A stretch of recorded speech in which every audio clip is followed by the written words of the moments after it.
Gandhi tax, Aravind சாமி, விஜய் சேதுபதி, அதித்தி ராவ், சித்தார்த் ஜாதவ் இவங்க காம்போல இந்த வீக்கெண்டுக்கு ரிலீஸ் ஆகியிருக்க ஒரு படம்.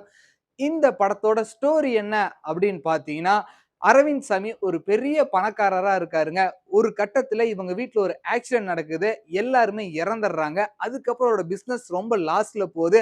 அத எப்படி சமாளிக்கிறதுன்னு தெரியாம ரொம்ப கஷ்டப்பட்டுட்டு இருக்காரு. அப்படியே ஆப்போசிட்ல விஜய் சேதுபதி சாப்பாட்டுக்கு கூட வழி இல்லாம அம்மாவ வச்சு ரொம்ப கஷ்டப்பட்டுட்டு இருக்காரு. கையில ரூ. 10 வச்சுட்டு தெரு தெருவா நடந்து போய் வேலை தேடிட்டு இருக்காரு. இன்னொரு பக்கம் இப்படிப்பட்ட ஒருத்தர பயங்கரமா உருகி உருகி லவ் பண்றாங்க அதித்தி ராதவ். சித்தார்த் ஜாதவ் படத்துல வந்து பாத்தீங்கன்னா பிட் பாக்கெட் திருடுற மாதிரி ஒரு கேரக்டர்ல நடிச்சிருக்காருங்க. இதுதான் இந்த படத்தோட ஸ்டோரி. நம்ம விஜய் சேதுபதி வேலை கிடைக்காம ரொம்ப கஷ்டப்பட்டு கஷ்டப்பட்டு ஒரு கட்டத்துல பயங்கரமா டென்ஷன் ஆகி பேசாம ஏதாவது ஒரு வீட்டுல கொள்ளையடிச்சிடலாம் அப்படின்னு அரவிந்த் சாமி வீட்டுக்கு போறாரு. அதே நேரத்துல பிட் பாக்கெட் அடிக்கிற சித்தார்த் ஜாதவும் அங்க வந்துடுறாருங்க.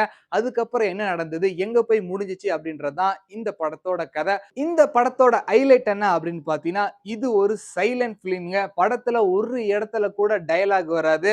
படத்துல ஒரு கோட் சீன் ஒண்ணு வரும். சூப்பராவே இருக்கும். எல்லாருமே பயங்கரமா பெர்ஃபார்மன்ஸ் பண்ணியிருப்பாங்க. விஜய் சேதுபதி வேற லெவல்ல ஆக்டிங்ல பெர்ஃபார்மன்ஸ் பண்ணியிருப்பாரு. அதுக்கு ஈக்குவலா அரவிந்த் சாமி வெரைட்டியா பயங்கரமா எமோஷன்லாம் குடுப்பாருங்க. சூப்பரா நடிச்சிருப்பாங்க. யாரோட ஆக்டிங்குமே குறை சொல்ல முடியாது. இந்த படத்த நீங்க பார்க்கிறப்ப ஒரு சீன் கூட மிஸ் பண்ண முடியாது. ஏன் அப்படின்னு பார்த்தீங்கன்னா, எங்கேயுமே டயலாக் இல்லாதனால அவங்க பண்ற ஆக்ஷன்ல தான் என்ன சொல்ல வராங்க அப்படின்றது நமக்கு புரியும். ஏ.ஆர். ரகுமான் இந்த படத்துக்கு வாய்ஸ் அப்படின்னே சொல்லலாங்க.